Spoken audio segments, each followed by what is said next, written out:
Hi friends, ಇವತ್ತಿನ ಸಂಚಿಕೆಯಲ್ಲಿ ಏನಾಗುತ್ತೆ ಅಂತ ಹೇಳಿ ಕ್ವಿಕ್ಕಾಗಿ ತಿಳಿದುಕೊಳ್ಳುವುದಾದರೆ, ಎಲ್ಲರನ್ನೂ ತಾನು ಪ್ರೆಗ್ನೆಂಟ್ ಎಂದು ನಂಬಿಸಿರುವಂತಹ ಸೌಂದರ್ಯ ತನ್ನ ನಾಟಕವನ್ನು ಮುಂದುವರಿಸುತ್ತಿರುವಂತೆ ಕಾಣುತ್ತಿದೆ. ಸೌಂದರ್ಯ ಉದ್ದೇಶಪೂರ್ವಕವಾಗಿ ಮನೆಯ ಮೆಟ್ಟಿಲಿನಿಂದ ಬಿದ್ದಂತೆ ನಟಿಸುತ್ತಾಳೆ. ಅಷ್ಟರಲ್ಲಿ ಚಿರು ಓಡಿ ಬಂದು, ಅತ್ತಿಗೆ, ಈ ಸಮಯದಲ್ಲಿ ನೀವು ನಿಧಾನವಾಗಿ ಓಡಾಡಬೇಕು ಅಲ್ವಾ ಎಂದು ಕಾಳಜಿ ತೋರಿಸುತ್ತಾನೆ. ಅದೇ ವೇಳೆ ಸೌಂದರ್ಯ ಫೋನ್ಗೆ ಒಂದು ಕಾಲ್ ಬರುತ್ತೆ.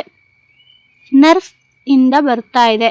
ಹೌದು, ನಾನೇ ಬರಲು ಹೇಳಿದ್ದೆ ಎಂದು ಸೌಂದರ್ಯ ಹೇಳುತ್ತಾಳೆ. ನಂತರ ನರ್ಸ್ ಮನೆಗೆ ಬಂದು ಸೌಂದರ್ಯದ ಆರೋಗ್ಯದ ಬಗ್ಗೆ ತಪಾಸಣೆ ಮಾಡುತ್ತಾಳೆ. BP ಸ್ವಲ್ಪ ಕಡಿಮೆ ಇದೆ, ಉಳಿದ ಎಲ್ಲವೂ ಸಾಮಾನ್ಯವಾಗಿ ಇದೆ ಎಂದು ಹೇಳಿ ಒಮ್ಮೆ ಆಸ್ಪತ್ರೆಗೆ ಬಂದು ತೋರಿಸಿಕೊಳ್ಳುವಂತೆ ಸಲಹೆಯನ್ನು ನೀಡಿ ಹೋಗುತ್ತಿದ್ದಾಳೆ. ಇದೆಲ್ಲವನ್ನ ಗಮನಿಸುತ್ತಿದ್ದಂತಹ ದಿಶಾ, ಇಬ್ಬರು ಸೇರಿಕೊಂಡು ಒಂದು ದೊಡ್ಡ ನಾಟಕವನ್ನೇ ಇಲ್ಲಿ ಮಾಡುತ್ತಿದ್ದಾರೆ ಎಂದು ಅನುಮಾನ ಪಡುತ್ತಿದ್ದಾಳೆ. ಚಿರು ಅಲ್ಲಿಂದ ತೆರಳಿದ ನಂತರ ಸೌಂದರ್ಯ ದಿಶಾಳ ಕಡೆ ನೋಡುತ್ತಾ ತನ್ನ ಪ್ಲಾನ್ ಯಶಸ್ವಿಯಾಗಿದೆ ಎನ್ನುವಂತೆ ನಗುತ್ತಿದ್ದಾಳೆ.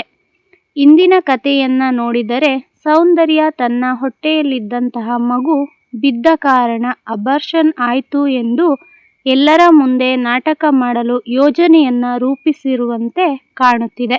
ದಿಶಾ ಸೌಂದರ್ಯಳ ಈ ಕುತಂತ್ರವನ್ನ ಯಶಸ್ವಿಯಾಗಲು ಬಿಡುತ್ತಿದ್ದಾಳ ಅಥವಾ ಸತ್ಯವನ್ನು ಎಲ್ಲರ ಮುಂದೆ ಬಹಿರಂಗಪಡಿಸುತ್ತಾಳ ಅನ್ನೋದನ್ನ ನಾಳೆಯ ಸಂಚಿಕೆಯಲ್ಲಿ ತಿಳಿದುಕೊಳ್ಳೋಣ.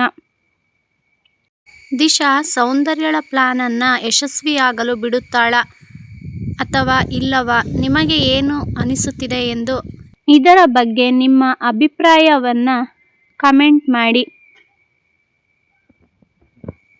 ಹಾಗೆ ಇಂತಹ ಸಂಚಿಕೆಯ ಡೈಲಿ ಅಪ್ಡೇಟ್ಸ್ಗಳಿಗಾಗಿ ಈ ಚಾನಲನ್ನು ಸಬ್ಸ್ಕ್ರೈಬ್ ಮಾಡ್ಕೊಳ್ಳೋದನ್ನ ಮರಿಬೇಡಿ.